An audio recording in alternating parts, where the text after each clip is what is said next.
Shalom Alehim Hafirim. Apa kabar semuanya? Selamat datang di channel ini. Hari ini kita akan membahas sosok Yeshua, sang penyelamat Israel, yang juga membawa terang bagi seluruh dunia. Mengapa Yeshua penting dalam sejarah Israel?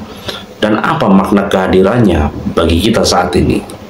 Yuk, kita selami bersama makna mendalam dari nubuatan, janji, dan penggenapan yang ada di dalam Yeshua HaMashiach.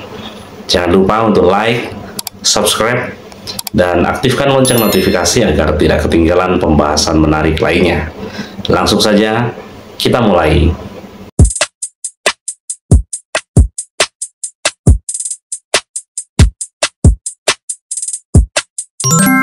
Yeshua adalah nama dalam bahasa Ibrani, nama asli dari Mesias, yang berarti dia menyelamatkan atau keselamatan itu sendiri. Bagi umat Kristiani, Yeshua diakui sebagai Mesias yang telah lama dinubuatkan dalam kitab suci Ibrani, atau yang dikenal Perjanjian Lama, yang tepatnya yaitu kitab Tanakh, khususnya dalam nubuatan-nubuatan tentang seorang Mesias yang akan datang untuk membebaskan Israel dari dosa dan membawa keselamatan bagi seluruh umat manusia. Yeshua sebagai penyelamat Israel, ada beberapa pemahaman. Pemahaman yang pertama, pemenuhan nubuatan Yeshua dalam kitab Tanakh atau kitab suci Ibrani.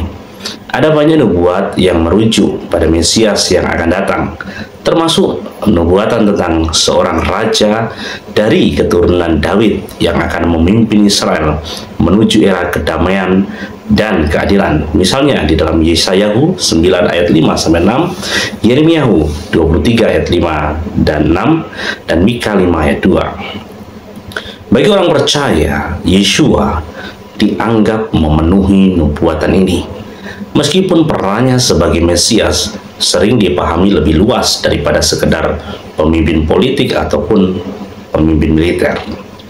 Dan yang kedua, mengenai penyelamatan dari dosa. Dalam teologi Kristen, peran utama Yeshua adalah membawa penyelamatan dari dosa bagi umat manusia, termasuk Israel. Dosa dipandang sebagai penghalang utama yang memisahkan manusia dari Elohim. Dengan kematian dan kebangkitannya, Yeshua diyakini, dipercaya telah menebus dosa manusia, memungkinkan rekonsiliasi dengan Elohim. Hal ini dianggap sebagai bentuk penyelamatan spiritual, bukan hanya untuk Israel, tetapi juga untuk seluruh dunia di dalam Yohanes atau Yohanan 3 ayat 16 dan 17. Dan pemahaman yang ketiga mengenai kerajaan Elohim dan damai sejahtera. Banyak orang Yahudi pada masa Yeshua berharap Mesias akan datang sebagai raja yang membebaskan Israel dari penjajahan Israel, dari penjajah Romawi pada saat itu. Namun Yesus memperkenalkan konsep kerajaan Elohim yang berbeda dari apa yang mereka anggap. Kerajaan spiritual yang ada di dalam hati dan kehidupan orang-orang percaya. Ajaran Yesus menekankan kedamaian, kasih, dan pengampunan, serta hubungan yang benar dengan Elohim, karena pemerintahannya adalah pemerintahan yang abadi. Dan yang keempat, pemulihan Israel menurut kitab Kisah Para Rasul dan tulisan Rabi Saul. Peran Yesus juga dianggap sebagai pemulihan Israel, bukan hanya secara nasional, tetapi juga secara rohani. Rabi Saul misalnya dalam surat Roma berbicara tentang pemulihan dan keselamatan Israel dalam terang perjanjian baru melalui Yeshua HaMashiach sebagai Mesias. Roma 11 ayat 26 dan 27. Dan pemahaman yang kelima mengenai Mesias bagi semua bangsa selain menjadi penyelamat bagi Israel. Yeshua juga dilihat sebagai penyelamat bagi seluruh bangsa. Ini terlihat dalam kitab Injil Matiyahu atau Matius 28 ayat 19 dan 20, di mana Yeshua memerintahkan murid-muridnya untuk pergi dan menjadikan semua bangsa muridnya. Ini berarti bahwa meskipun Yesua berasal dari Israel, misi keselamatannya ditujukan kepada seluruh umat manusia. Jadi, bagi banyak orang Yahudi dan Yahudi Mesianik ataupun orang Kristen Mesianik, Yesua dianggap sebagai penggenapan dari harapan Mesianik yang sudah ada selama berabad-abad. Sementara dalam kekristenan secara umum, Yesus adalah pusat dari iman dan pengharapan akan keselamatan yang abadi. Untuk lengkapnya, mari kita simak pengajaran berikut ini. Shalom Aleichem. Bapak Yahweh memberkati saudara sekalian. Pada pagi ini, saudara-saudara, kita akan mendengarkan firman Tuhan yang pagi ini mengambil tema "Lihatlah Yeshua penyelamat Israel, pujilah Dia." Tadi kita sudah menyanyikan pujian, Hine Yeshua, Yeshuat Yisrael, Hinehu Halelu. Itulah teks dalam bahasa Ibrani. Sekarang yang perlu kita mempertanyakan adalah, kenapa kok bangsa Israel? Kenapa bukan bangsa-bangsa lain saja? Kenapa dikatakan penyelamat Israel? Bapak Ibu yang terkasih, kalau dipertanyakan kenapa harus Israel, maka tidak seorang pun yang bisa menjawab sepandai apapun orang itu berteologia. Karena hak prerogatif untuk menyelamatkan itu adalah bukan manusia, tetapi Sang Pencipta sendiri, yaitu Bapa Yahweh. Jadi kalau dipertanyakan kenapa sih harus Israel, kenapa bukan bangsa lain, kenapa bukan kita, yaitu hak prerogatif Tuhan. Kita nggak bisa untuk mengatakan kenapa bukan saya. Namun demikian, saudara-saudara, kita perlu bersyukur. Sekalipun penyelamat itu hanya ditujukan untuk bangsa Israel, bukan berarti bangsa-bangsa lain tidak mendapatkan keselamatan. Selama ini orang berpikir bahwa dalam perjanjian lama itu tidak ada bangsa lain yang diselamatkan. Saya katakan keliru. Kalau kita melihat di dalam firman Tuhan di kitab Bereshit atau Kejadian pasal 17 ayat 10 sampai 13, maka di sana sangat jelas sekali bahwa bangsa-bangsa lain itu pun di perjanjian lama, atau saya menyebut kitab Tanakh. Kalau kitab Kejadian Bereshit itu adalah kitab Torah, maka saya katakan bahwa bangsa-bangsa lain pun tetap mendapatkan hak untuk memperoleh keselamatan. Namun yang diprioritaskan itu adalah bangsa Israel. Dan Abraham itu adalah bapa leluhur, bapa dari segala orang beriman. Lalu yang dipertanyakan, bagaimana bangsa lain itu bisa mendapatkan keselamatan? Kalau kita lihat di kitab Bereshit atau Kejadian 17 ayat 10 sampai 13, saya bacakan. Inilah perjanjianku yang harus engkau pelihara antara aku dan engkau dan benihmu sesudah engkau. Setiap laki-laki di antara kamu harus disunat, dan kamu harus disunat kulit khatanmu. Dan hal itu telah menjadi suatu tanda dari perjanjian antara aku dan kamu. Dan seorang anak laki-laki berumur 8 hari haruslah disunat olehmu, yaitu setiap laki-laki dalam generasimu yang lahir di rumah atau yang dibeli dengan uang dari semua bani lain yang bukan dari benihmu. Ia yang lahir di rumahmu dan dia yang dibeli dengan uang harus disunat, dan perjanjianku akan ada di dalam dagingmu sebagai perjanjian yang kekal. Jadi bangsa-bangsa lain pun itu bisa mendapatkan keselamatan, yaitu dengan bergabung masuk dalam keluarga Bapak Abraham. Dan di situ ada perjanjian yang disebut perjanjian darah dengan disunat. Bapak Ibu Saudaraku yang terkasih, kita perlu melihat tentang Yeshua sebagai penyelamat Israel. Siapakah Yeshua itu? Tidak lain, Yeshua adalah Bapak Yahweh sendiri, Sang Pencipta sendiri yang turun ke dalam dunia ini dalam wujud manusia. Kalau kita bersama-sama tadi sudah menyanyi, Hine Yeshua, Yeshua Israel. Lihatlah Yeshua penyelamat Israel. Dan itu sudah dinubuatkan sekitar lebih kurang 700-an tahun sebelum Yeshua ada di dalam dunia ini. Kita bisa melihat nubuatan Yeshua sebagai penyelamat Israel. Kita perlu mempertanyakan lagi, kenapa harus diselamatkan? Bukankah Israel itu sudah diselamatkan?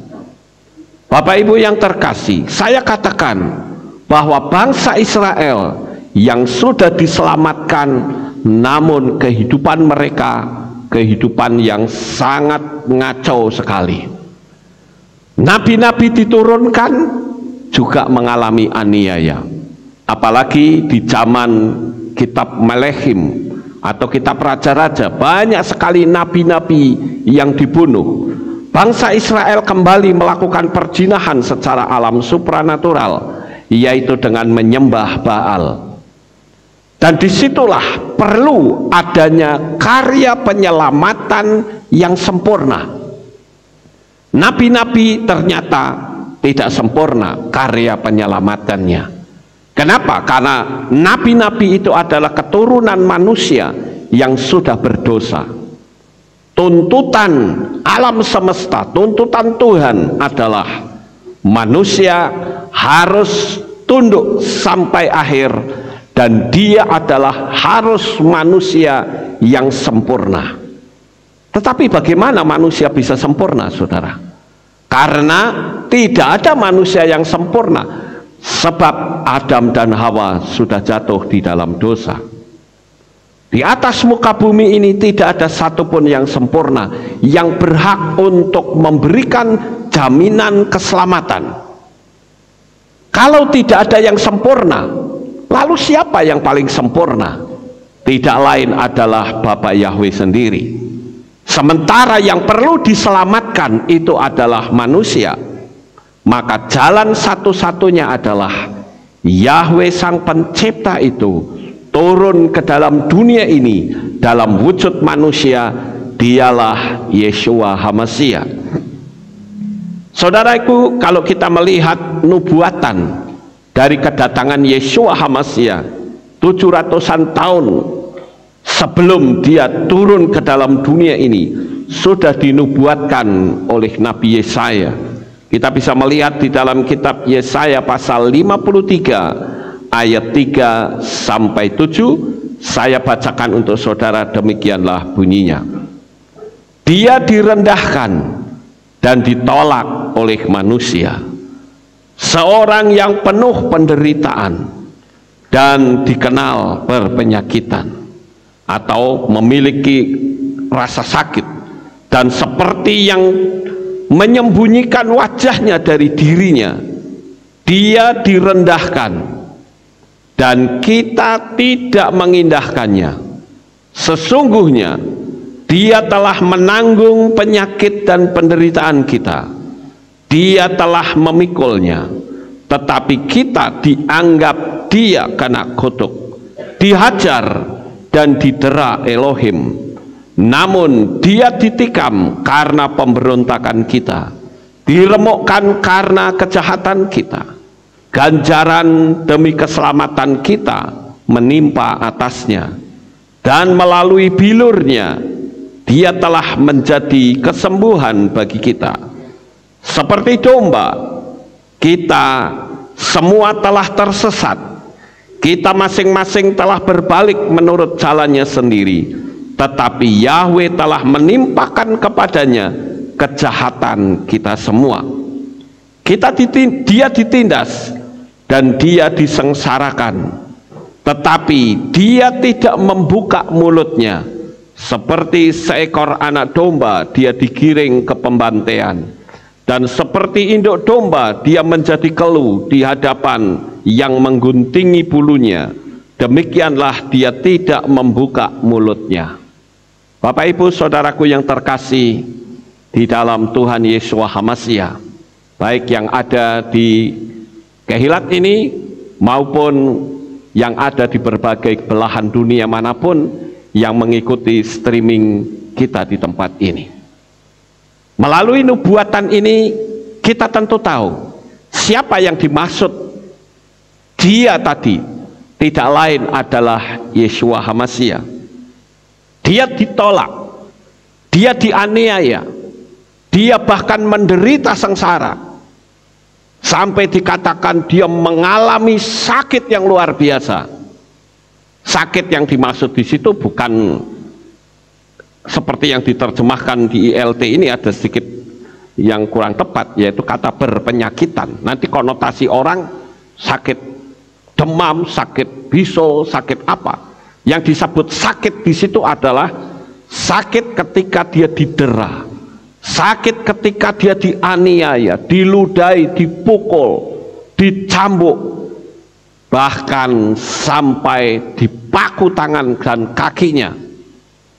Itulah Yeshua, saudara. Makanya kalau kita menyanyi pujian, lihatlah Yeshua penyelamat Israel, ini adalah satu arahan di mana kehidupan kita sebagai anak-anak Bapa Yahweh, kita orang-orang goyim. Kalau zaman dulu orang harus bergabung ke keluarga Abraham baru selamat, yaitu ketika dia bergabung melakukan perjanjian darah, orang selamat.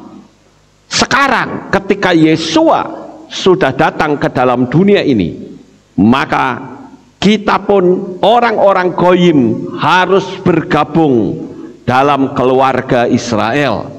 Kita harus mempercayai bahwa Yeshua itu adalah Yahweh sendiri yang turun ke dalam dunia ini dalam wujud manusia. Lalu perjanjiannya di mana? Perjanjiannya adalah ketika kita dimeterai, dibaptis di dalam nama Bapa Yahweh, dalam nama Adonai Yeshua HaMashiach dan Roh Kudus. Oleh karena itu, saudara, kita perlu bertanya pada diri kita masing-masing. Waktu kita menjadi orang percaya, kita dibaptis dalam nama siapa? Ini yang terpenting. Materi kita dikatakan, lihatlah Yeshua penyelamat Israel. Benarkah waktu dulu kita termeterai dalam nama Yahweh dan Yeshua? Kalau kita belum termeterai atas nama Yahweh dan Yeshua serta Roh Kudus, lalu pertanyaannya, kita dulu dimeterai dalam nama siapa? Tentu di luar nama itu disebut nama yang asing, nama yang tidak dikenal di kerajaan Shamayim. Oleh karena itulah Bapak Ibu, kita harus kembali dipulihkan. Baptisan pembaharuan itu adalah pemulihan agar kita mendapatkan keselamatan, kita masuk dalam keluarga, yaitu keluarga Yeshua HaMashiach.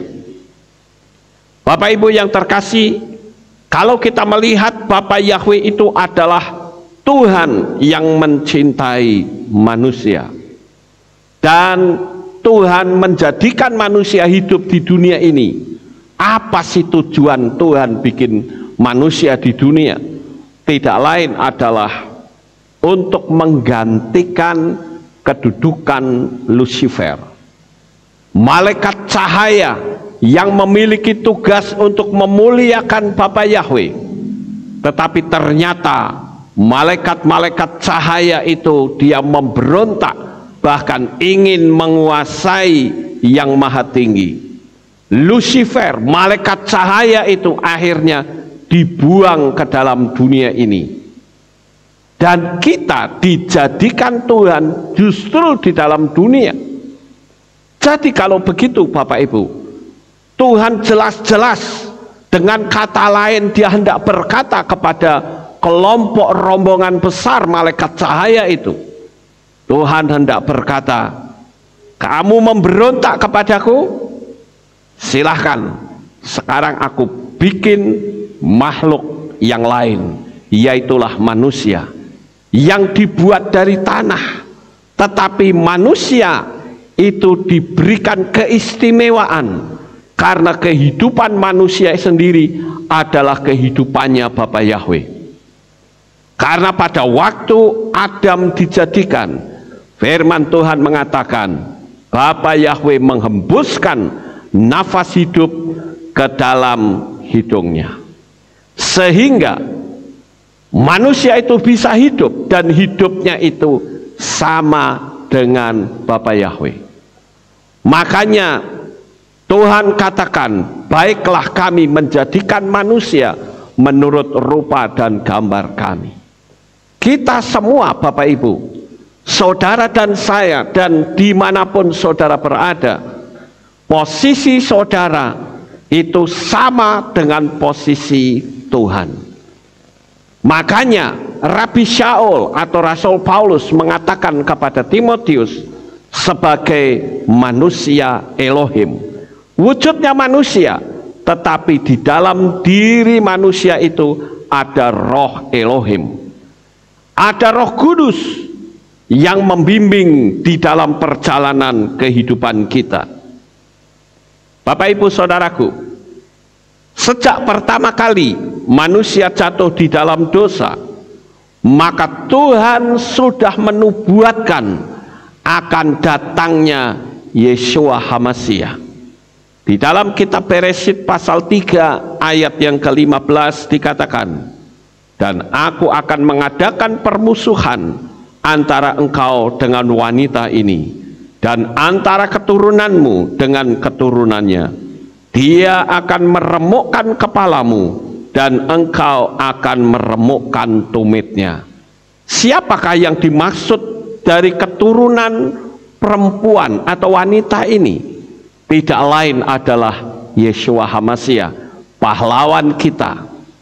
Kita tidak perlu berdarah-darah, kita tidak perlu masuk neraka, kita tidak perlu berurusan dengan api yang menyala-nyala, karena Yeshua sudah menggantikan kita semua. Bapak Ibu yang terkasih, kalau kita bersama-sama merayakan Hari Raya Buah Sulung, itu sebetulnya adalah gambaran dari Yeshua yang sulung, yang bangkit, dan itu adalah kemenangan kita sebagai umat manusia. Apalah artinya kita percaya kepada satu pribadi yang mati dan tidak pernah bangkit? Kalau kita melihat dari kitab Beresyit sampai kitab Gilyahna, dari kitab Kejadian sampai kitab Wahyu, ada banyak sekali nabi-nabi, tapi semua nabi itu mati dan tidak pernah bangkit kembali. Hanya Yeshua HaMashiach yang disebut sebagai nabi yang terakhir. Kenapa saya katakan demikian? Karena Yeshua berkata, akulah Alef wa Tau. Di dalam bahasa Yunani, akulah Alfa dan Omega, yang awal dan yang akhir. Jadi Yeshua adalah yang terakhir. Setelah itu tidak ada lagi, saudara. Dan kita bersyukur kepada Tuhan karena keselamatan sudah Tuhan berikan secara mutlak.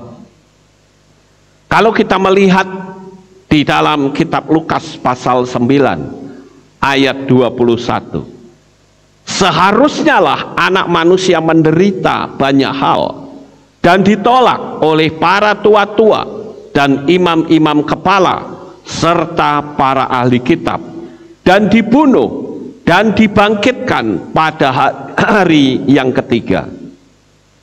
Israel seharusnya bersukacita karena ada penyelamat yang khusus untuk bangsa Israel. Orang-orang goyim tinggal nebeng saja. Tetapi sayang sekali saudara, orang Israel ternyata menolak Yeshua. Yang lebih parah lagi justru adalah ahli-ahli Taurat dan orang-orang Farisi yang katanya dia ngerti, pinter Torah. Dia pun sebetulnya paham betul kenapa sampai ahli Taurat dan orang Farisi menyewa tentara untuk menjaga kubur Yeshua, yang berarti sebetulnya orang-orang Farisi ahli Taurat itu paham bahwa Yeshua betul-betul akan bangkit. Itu sebabnya dia berusaha dengan cara manusianya. Kubur itu dijaga, kubur itu disegel, tetapi kekuasaan Bapa Yahweh tidak bisa diintervensi oleh kekuatan manusia manapun juga. Melalui kebangkitan Yeshua, Bapak Ibu, menjadi suatu tolak ukur bahwa setelah kita percaya kepadanya, tidak ada perkara yang mustahil. Kalau hari ini kita sering mendengar ada orang yang mati sulit bisa dibangkitkan. Kalau dia dibangkitkan, toh dia juga mati lagi. Tetapi Yeshua, dia mati pada hari yang ketiga, dia bangkit kembali. Dan itu tandanya apa yang Yeshua katakan, akulah kebangkitan dan hidup, dia buktikan kemahakuasaannya. Dia bangkit artinya tidak ada lagi yang mustahil. Saya tidak tahu apa yang menjadi mustahil dalam hidup saudara saat ini. Tetapi dengan kita percaya, kita meyakini akan kuasa kebangkitannya, maka tidak ada perkara yang mustahil bagi kita orang-orang yang percaya. Saudaraku yang terkasih, saat bangsa Israel menolak Yeshua, bahkan membunuhnya, maka keselamatan itu akhirnya terbagi kepada semua bangsa. Siapapun boleh meraih keselamatan dengan gratis. Cukup mengundang Yeshua masuk di dalam hatinya dan menerima metrai keselamatannya. Maka pada saat kita mati, kita sudah dipastikan mendapatkan jaminan keselamatan yang mutlak. Haleluya. Itulah yang perlu kita syukuri, Bapak Ibu. Itu sebabnya di dalam iman kita tidak mengenal kata semoga, mudah-mudahan. Karena jaminannya ada. Yeshua katakan, akulah satu-satunya jalan, kebenaran dan hidup. Seorang pun tidak akan sampai kepada Bapa kecuali melalui aku. Itu jaminan mutlak, Bapak Ibu. Oleh karena itulah setan berusaha untuk menggagalkan karya keselamatan kita. Tetapi hari-hari terakhir ini kita selalu harus melihat Yeshua sang penyelamat, Yeshua sang guru agung kita. Kita perlu menjalani kehidupan yang sama dengan Yeshua. Kita terus berusaha. Karena kalau saya berkata kita akan mencontoh Yeshua, orang selalu berkata, mana bisa? Yeshua itu kan sempurna, kita kan tidak sempurna. Itu sebabnya Tuhan katakan, hendaklah engkau menjadi sempurna sama seperti Bapamu yang di sorga, yang di Samayim adalah sempurna. Jadi untuk kita menjadi pelaku Torah, tidak lain adalah kita harus melihat Yeshua sebagai Torah kehidupan. Bapak Ibu yang terkasih, kalau kita lihat juga di dalam kitab Yohanan atau Yohanes pasal 19 ayat 14 dan 15 dikatakan, dan hari itu adalah persiapan pesta, dan kira-kira jam ke-6 dia berkata kepada orang-orang Yahudi itu, lihatlah rajamu. Namun mereka berteriak, enyahkan, enyahkan, salibkan dia. Pilatus berkata kepada mereka, haruskah aku menyalibkan rajamu? Imam kepala itu menjawab, kami tidak mempunyai raja selain kaisar. Wah, ini jahat sekali, saudara-saudara. Dia ahli Torah, yang dia ngerti di dalam Torah itu ada nubuatan tentang Yesua, ditolak. Maka sebetulnya kalau kita mau pertanyakan kesalahan Yesua sampai dia dihukum mati itu apa sih? Saya sering bertanya kepada teman-teman Kristen yang lain. Saya tanya, Yesua itu sebetulnya salahnya di mana? Ada yang berkata, ya karena dia pamornya lebih tinggi, orang lebih tertarik sehingga ahli Taurat dan orang Farisi itu tersaingi. Saya katakan salah pendapat seperti itu. Pendapat yang paling benar adalah, kenapa Yesua sampai dihukum mati? Karena dia mengaku bahwa akulah Yahweh. Dikatakan akulah dia. Firman Tuhan, Yesua berkata, kamu akan mati dalam dosamu kalau kamu tidak percaya bahwa akulah dia. Siapakah yang dimaksud dia itu? Tidak lain adalah Bapa Yahweh. Maka dari ayat itu jelaslah Yesua itu bukan pribadi yang lain. Dia adalah pribadi Yahweh sendiri yang turun ke dalam dunia ini. Bapak Ibu saudaraku yang terkasih, oleh karena itu saya katakan bahwa menurut teologi Ibrani, istilah Tritunggal itu tidak tepat. Karena Tritunggal itu selalu berkata pribadi yang berbeda. Tetapi saya katakan Yesua itu adalah pribadi Yahweh sendiri. Ada yang mengatakan bahwa Yesua bukan Yahweh. Kenapa? Karena Yesua berdoa kepada Bapa Yahweh. Ya karena dia tidak mengerti dunia alam roh. Tapi untuk mendapatkan penjelasan sebetulnya gampang, saudara. Kalau Yahweh itu ehad, saya mau tanya dengan saudara, tolong dijawab dengan tegas. Yahweh itu maha kuasa atau tidak? Maha kuasa. Tegas ya Bapak Ibu.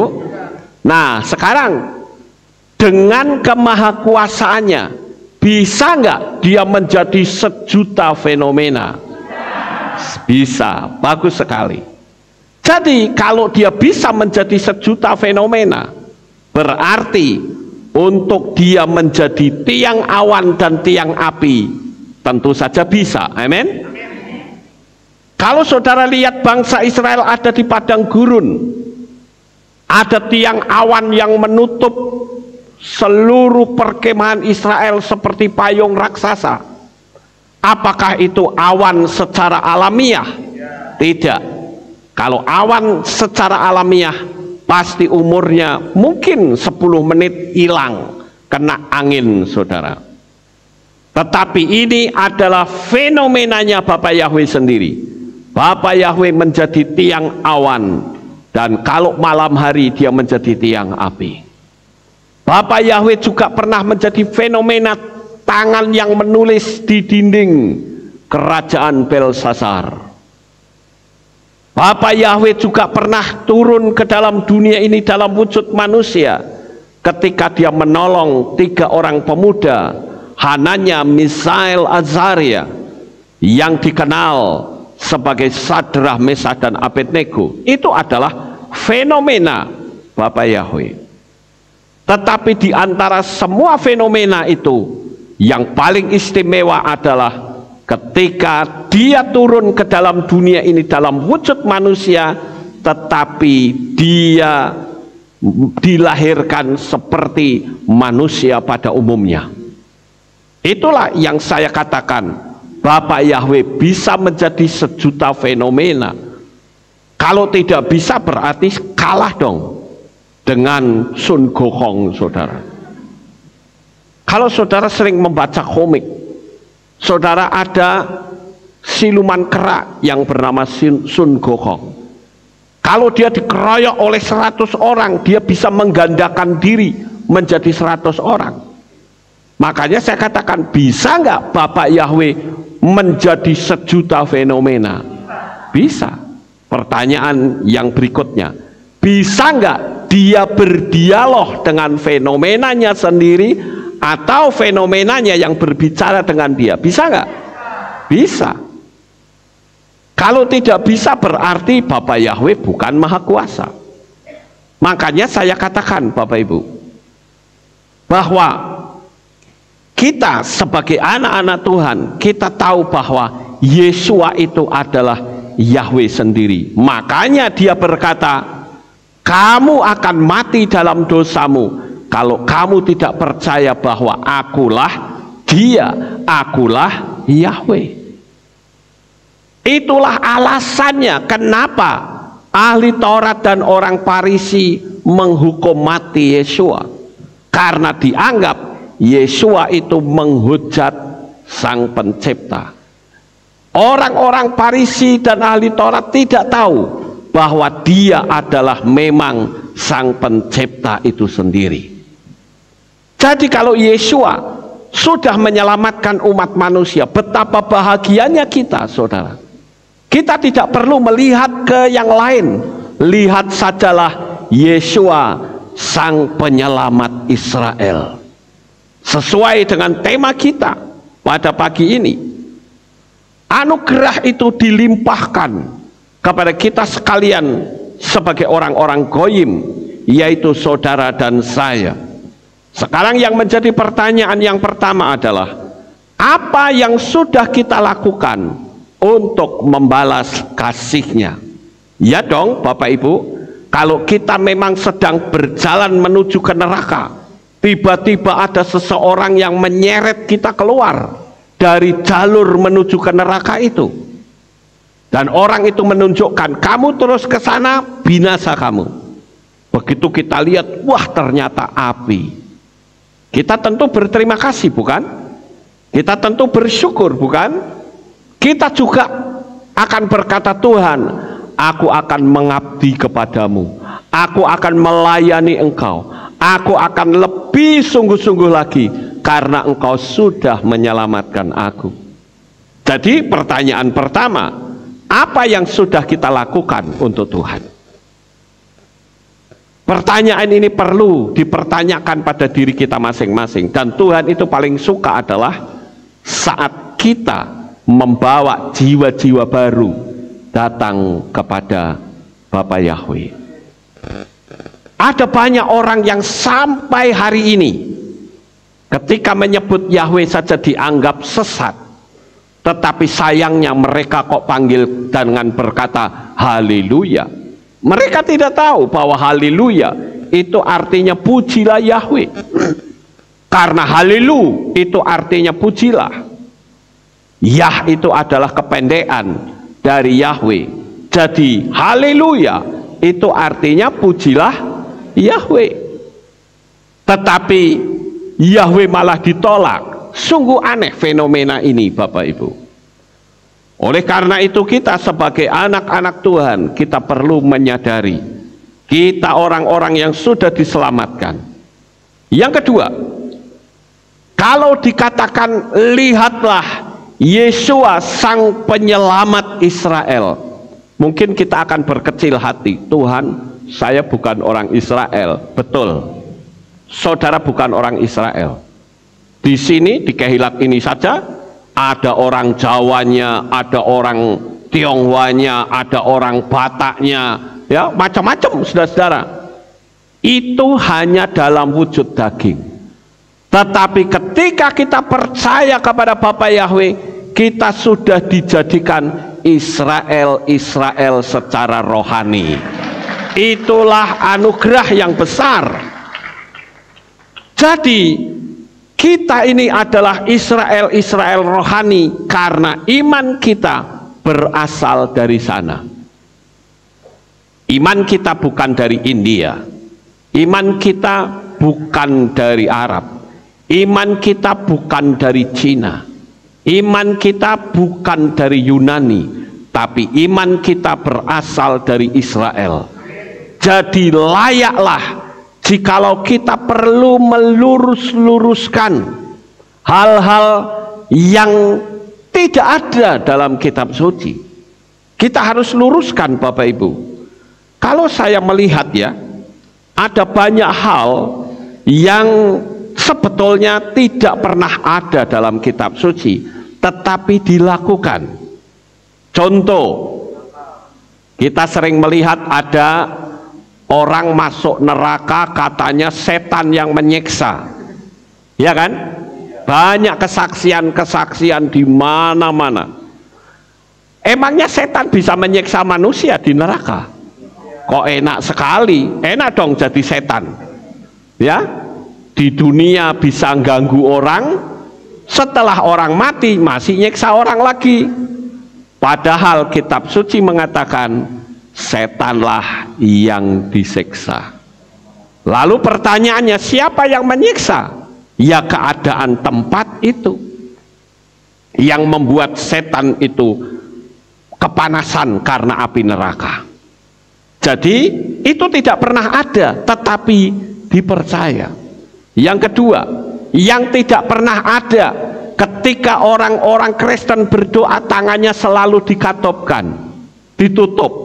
Betul nggak Bapak Ibu? Ayo coba di mana-mana, saudara yang ada di berbagai belahan dunia yang sedang mengikuti streaming saya, kalau saudara berdoa bagaimana? Begini atau begini? Ayo. Tidak pernah ada dalam kitab suci kita yang berdoa tangannya ditutup. Tidak pernah ada. Tapi kok orang melakukannya, lalu sumbernya dari mana? Ya nggak tahu, itu sumber dari luar otomatis. Dan kita harus mengabaikan sumber dari luar. Dan yang ketiga, saudara, kata Allah sebagai generic name atau generic name, dan bahkan kata Allah itu juga dijadikan personal name. Padahal kata Allah itu dalam pola Ibrani tidak pernah ada. Ini yang paling parah, sampai baptisannya pun dalam nama itu, saudara. Sehingga orang jadi bingung, sebetulnya ini apa? Apakah Kristen atau Islam? Orang jadi bingung Bapak Ibu. Yang tidak ada dalam kitab suci, yaitu apa? Natal. Yesua lahir tanggal 25 Desember. Tunjukkan di mana ayatnya. Nggak ada, saudara-saudara. Lu nggak ada kok diimani, nggak ada kok dilakukan. Unik sekali ya agama Kristen itu, saudara-saudara. Makanya kita perlu luruskan itu. Tapi kalau diluruskan katanya sesat, sing bener sing salah, kan aneh itu. Makanya saya katakan apa? Kesalahan kalau diberitakan terus-menerus akan dinyatakan sebagai kebenaran. Makanya kalau saya bertanya, mana ayatnya Yesua lahir 25 Desember? Nggak ada. Tapi kalau Yesua lahir persis di hari raya Sukkot, saya bisa membuktikannya. Amin. Haleluya. Itu jelas Bapak Ibu. Terus apalagi yang tidak ada dalam kitab suci? Jumat Agung, tepat sekali. Jumat Agung nggak ada. Yang ada adalah Pesah, ya kan? Tapi pas buah sulungnya tidak ada, diganti Pesah. Lah kualik-kualik, saudara-saudara. Aneh bukan? Lah kok diimani? Nah itu kan lucu. Kemudian Tritunggal itu tidak pernah ada. Bapak Yahweh itu adalah ehad atau satu. Tetapi Bapak Yahweh bisa menjadi sejuta fenomena. Sekalipun sejuta fenomena, apakah itu berarti sejuta pribadi? Tidak, pribadinya tetap satu. Gampang sebetulnya Bapak Ibu. Nah, pada saat pagi hari ini kita bersama-sama melihat bagaimana karya Tuhan yang luar biasa. Kita kembali di sini, saudara, bahwa kita adalah Israel secara rohani karena iman kita berasal dari sana. Makanya tema kita adalah lihatlah Yesua sang penyelamat Israel. Nah, kita menjadi Israel rohani. Lalu yang menjadi pertanyaan kembali, benarkah kita berada pada posisi murid-murid Yesua atau posisi ahli Taurat dan orang Farisi yang justru menolak Yesua, yang kerjanya cuma nyinyir saja? Saudara tahu nyinyir? Ya, nyinyir itu artinya orang yang tukang ngegosip, orang yang tukang ngomentari negatif, itu nyinyir namanya, saudara. Ya. Kemudian jika kita benar berada di pola yang kita imani, kenapa sekarang kita melihat banyak orang yang kecewa kepada Tuhan? Lalu pertanyaannya, di mana sebetulnya iman mereka? Banyak orang yang tidak tahu bahwa kita mendapatkan keselamatan secara mutlak itu ibarat seperti seseorang yang mendapatkan harta. Bapak Ibu Saudara yang terkasih, saya akan naikkan satu ilustrasi cerita. Dikisahkan ada orang yang sangat kaya raya, dan pada hari ulang tahunnya, mengingat orang kaya ini sudah berusia lanjut, orang kaya ini memanggil pegawai-pegawainya. Dan pada waktu itu, di hari ulang tahun orang kaya ini, dia kumpulkan pegawainya, yaitu satpam, tukang kebun, juru masak, dan anak yang memelihara hewan.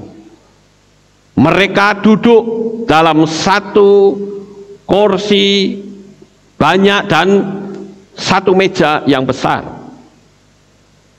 Orang kaya ini berkata demikian, hari ini adalah hari ulang tahun saya, dan saya akan memberikan hadiah.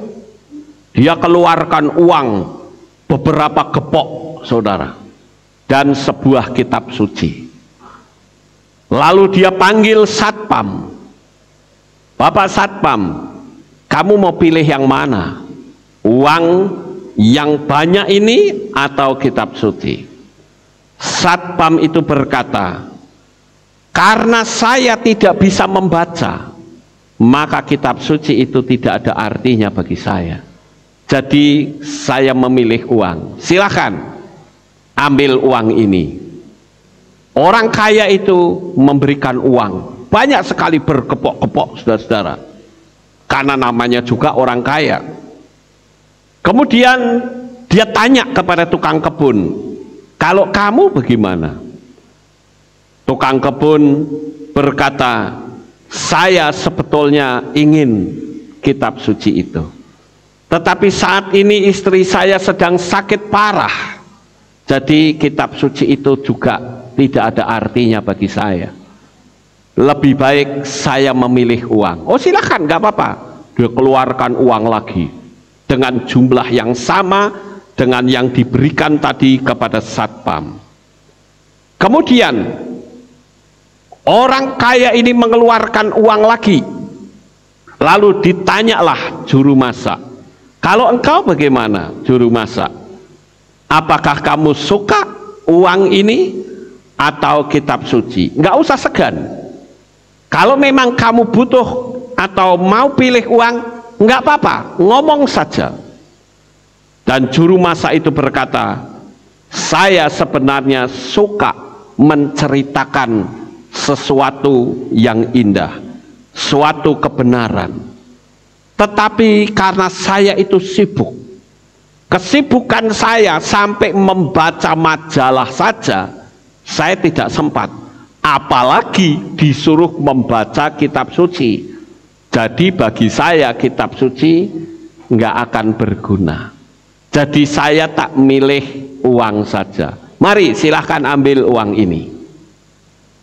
Lalu orang kaya ini bertanya kepada anak yang memelihara hewan. Orang kaya ini tahu bahwa anak muda ini dia dari golongan orang miskin. Lalu orang kaya berkata, anak muda, aku yakin engkau juga akan memilih sama seperti pegawai-pegawaiku yang lain.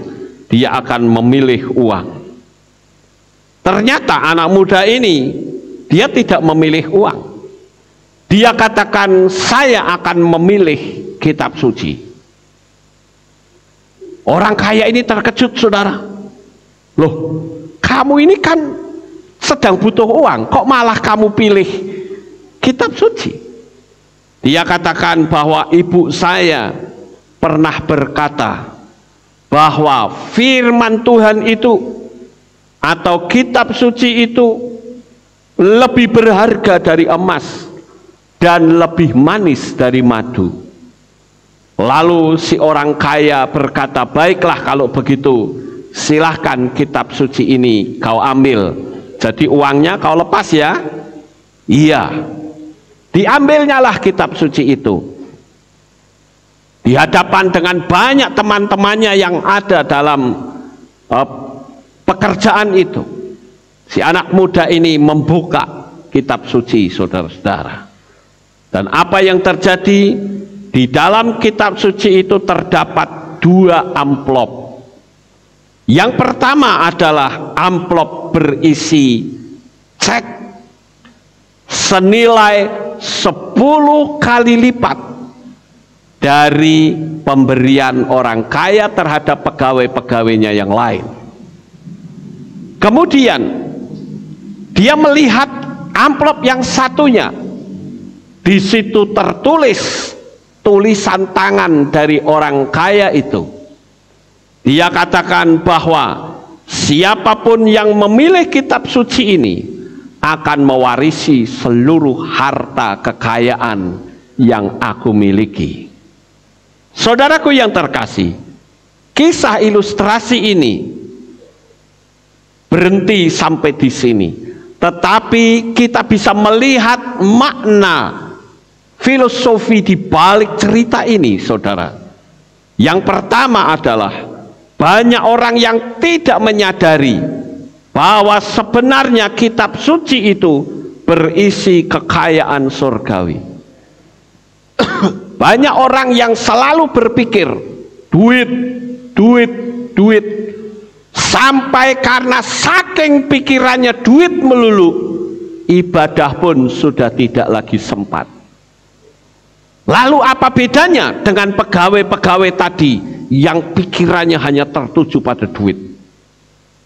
Kenapa Anda tidak memilih untuk beribadah? Karena di situ ada keinginan Tuhan, di mana kita sudah diselamatkan. Kita harus melihat Sang Guru besar kita, Yeshua HaMashiach. Dan saya katakan, saudara, perhatikan kata-kata saya itu penting.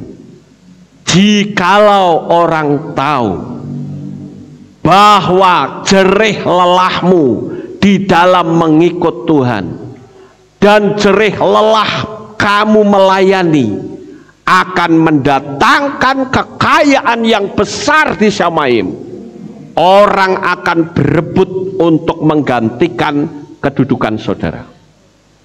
Sekali lagi perhatikan kata-kata saya itu penting. Jikalau orang tahu bahwa jerih lelahmu dalam mengikut Tuhan, jikalau orang tahu bahwa jerih lelahmu dalam melayani pekerjaan Tuhan akan mendatangkan kekayaan yang sangat besar di Syamaim, orang akan berebut menggantikan kedudukanmu. Tetapi sayang sekali banyak orang yang tidak melihat upahnya nanti di Syamaim.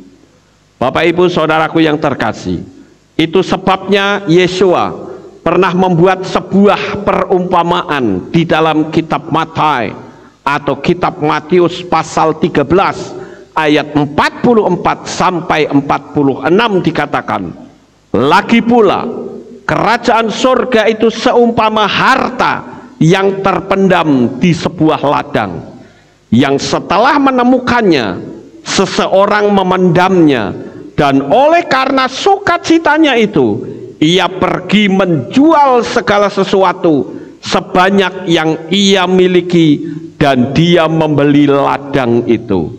Lagi pula kerajaan surga itu seumpama seorang pedagang yang mencari mutiara yang indah, dan setelah menemukan sebutir mutiara yang sangat mahal, sambil pergi ia menjual segala sesuatu sebanyak yang ia miliki, dan dia pun membelinya. Satu perumpamaan yang sangat indah, saudara. Di situ diceritakan ada seseorang yang melihat ladang. Nampaknya ladang ini nggak berguna. Tetapi ketika dia melihat di ladang itu ternyata ada harta karun, dia tutup kembali. Dia memiliki harta sebanyak apapun, dia jual untuk membeli ladang itu. Orang yang nggak ngerti akan berpikir, kamu dasar goblok, sudah tahu rumahmu bagus kok malah beli ladang yang jelek seperti itu. Tapi dia tidak tahu bahwa sebetulnya di ladang itu ada harta karun. Lihatlah Yeshua penyelamat Israel. Selama kita tahu bahwa di balik pengikutan kita kepada Yeshua ada upah yang besar di Shamayim, kita akan terus berpegang kepada iman untuk Yeshua HaMashiach. Bapak Ibu saudaraku yang terkasih, kita harus tahu bahwa ketika kita ada di kursi pengadilan Tuhan kelak, sebelum saya tutup khotbah saya akan tunjukkan kepada saudara bahwa kelak ketika kita berhadapan dengan kursi pengadilan Tuhan, maka kita akan berhadapan dengan dua kitab. Kitab yang pertama disebut kitab kehidupan atau Sefer HaChaim. Kitab kehidupan itu adalah kitab yang berisi nama-nama kita, nama-nama yang telah termeterai. Yaitu apa? Ketika kitab kehidupan dibuka dan nama kita ada di dalamnya, maka Tuhan akan berkata, silahkan masuk ke dalam rumah Bapa yang maha indah. Kitab kehidupan itu saudara bisa lihat di dalam kitab Gilyahna atau kitab Wahyu pasal 20 ayat 12 dan ayat 15. Saya bacakan untuk saudara. Dan aku melihat mereka yang mati, kecil dan besar, yang berdiri di hadapan Elohim, dan dibukalah gulungan kitab, juga dibuka gulungan kitab yang lain, yang adalah kitab kehidupan. Dan mereka yang mati dihakimi dari apa yang tertulis di dalam kitab di dalam gulungan kitab itu, sesuai dengan perbuatan-perbuatan mereka. Ayat. Dan jika seseorang tidak didapati tertulis di dalam kitab kehidupan itu, ia dilemparkan ke dalam lautan api. Pertanyaannya adalah, benarkah namamu sudah tertulis dalam kitab kehidupan? Ini perlu dipertanyakan loh saudara. Benar gak nama saya sudah tertulis dalam kitab kehidupan? Jalani hidup ini sesuai dengan firman Tuhan, yakinlah namamu akan tercantum abadi dalam kitab kehidupan itu. Haleluya. Sekarang kitab yang kedua yang perlu saudara lihat, yaitu kitab peringatan, atau dalam bahasa Ibrani disebut Sefer Zakaron. Sefer Sikaron. Sefer Sikaron itu adalah kitab kitab peringatan. Kitab peringatan itu isinya apa, saudara? Kitab peringatan itu berisi tentang catatan-catatan perbuatan baik dan yang menghormati nama Yahweh. Dan itu ada di dalam kitab Malachi atau kitab Maleakhi pasal 3 ayat 16. Di sana dikatakan, kemudian orang-orang yang takut akan Yahweh akan berbicara bersama masing-masing kepada sesamanya, dan Yahweh memperhatikan dan mendengarkannya. Dan sebuah kitab peringatan, perhatikan kata kitab peringatan, telah tertulis di hadapannya bagi mereka yang takut akan Yahweh dan bagi mereka yang menghormati namanya. Yang menghormati nama Yahweh dan menghargai serta mengikutnya. Nama saudara, kehidupan saudara semua tertulis dalam kitab Zikaron atau Sefer Zikaron. Jadi saya meyakini bahwa perjalanan hidup saya sudah tertulis dalam Sefer Zikaron, bahwa sayalah yang memproklamirkan nama Yahweh di Indonesia ini. Bapak Ibu saudaraku yang terkasih, dua kitab inilah yang sangat penting yang Tuhan tunjukkan kepada kita. Lihatlah Yeshua penyelamatmu, mana yang akan kau lakukan sebagai balas budi kepada Yeshua yang telah berdarah-darah demi menyelamatkanmu. Sebagai penutup, saya akan menceritakan sebuah cerita nyata, kisah nyata.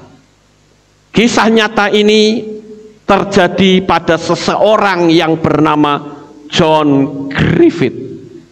John Griffith hidup di tahun 1937. Dia bekerja sebagai pengendali jembatan kereta api di sungai Mississippi, Amerika Serikat. Dan saudara lihat, John Griffith ini setiap kali ada kapal yang lewat, dia akan menarik tuas dan jembatan itu akan naik dan kapal akan lewat. Pada suatu hari, anak yang satu-satunya yang dimiliki oleh John Griffith, dia sedang bermain-main di daerah tempat di mana jembatan itu naik dan turun. Tuasnya sedang dinaikkan karena ada kapal yang lewat. Tetapi tidak berapa lama dia melihat ada asap kereta api, yang berarti kereta akan lewat. Dan saudara tahu, anak dari John Griffith ternyata ada di bawah jembatan itu. John Griffith mengambil sebuah tindakan. Apa yang harus dia lakukan? Akankah dia tarik tuasnya sehingga turun dan kereta bisa lewat? Tetapi resikonya anak satu-satunya mati kecepit jembatan tersebut. Atau dia biarkan tuas itu tidak ditarik sehingga jembatan tetap berada naik ke atas, yang tentunya kalau dibiarkan seluruh penumpang kereta akan mati kecebur sungai di Mississippi itu. Ada sebuah pilihan yang berat, saudara. Diturunkan tuasnya, anaknya yang mati. Dibiarkan seluruh orang di dalam kereta, dia akan mati. Apa yang akan diambil oleh John Griffith? John Griffith, dia berpikir, kalau aku biarkan seluruh penumpang kereta akan mati, tapi kalau aku turunkan anakku yang mati. Tetapi dia tahu ini adalah pekerjaan yang harus dia laksanakan. Dia harus menyelamatkan begitu banyak orang, sehingga dengan berat hati John Griffith turunkan tuasnya, dan anak itu mati kejepit jembatan yang turun ke bawah. Kereta bisa lewat, seluruh penumpang kereta itu selamat, tapi anaknya sendiri mati kecepit di situ. Bapak Ibu Saudara yang terkasih, sebuah cerita yang nyata, kisah nyata yang tragis. Tapi ada satu kisah nyata yang hebat yang Bapa Yahweh telah lakukan, yaitu Dia korbankan putranya yang tunggal, yaitu Yeshua HaMasyiah, harus mati di atas kayu salib untuk menyelamatkan saudara dan saya. Kita orang-orang berdosa, kaum pemberontak, diselamatkan oleh karena kasih dari Bapa Yahweh yang membiarkan Yeshua mati, tetapi engkau hidup selama-lamanya. Haleluya. John Griffith pun seperti itu, saudara. Hatinya susah. Padahal kalau kita mau menyelidiki, di dalam gerbong kereta itu pasti banyak orang yang karakternya egois, banyak orang yang sikapnya pemarah, banyak orang yang tukang nyinyir, banyak orang yang berhati dengki dan iri, bahkan ada juga orang yang memberontak kepada Tuhan. Tetapi John Griffith harus merelakan kematian anaknya. Sama seperti Bapa Yahweh, Dia rela Yeshua mati. Tapi lihatlah Sang Penyelamat Israel yang mati dan bangkit kembali, yang hari ini kita rayakan dari kuasa kebangkitannya, yaitu hari raya hari raya buah sulung. Dan hari ini saya katakan, saudara semua, baik yang ada di tempat ini maupun di berbagai belahan dunia manapun, engkau yang percaya kepada Bapa Yahweh di dalam Yeshua HaMasyiah sudah dipastikan mendapatkan jaminan keselamatan. Sukses besar untuk saudara. Bapa Yahweh memberkati. Haleluya. Terima kasih sudah menonton sampai akhir. Semoga pembahasan tentang Yeshua sebagai penyelamat Israel dan terang bagi dunia ini membawa wawasan dan kedamaian bagi kita semua. Jika Anda punya pertanyaan ataupun ingin berdiskusi lebih lanjut, silakan tinggalkan komentar di bawah. Dan jangan lupa like, share, dan subscribe untuk dukung terus channel ini, supaya kita bisa membagikan lebih banyak lagi konten inspiratif. Dan sampai jumpa di video selanjutnya, dan tetap semangat dalam mencari kebenaran dan pengharapan. Bapa Yahweh di dalam Adonai Yeshua HaMasyiah dan Ruach HaKodes, Roh Kudus memberkati. Shalom.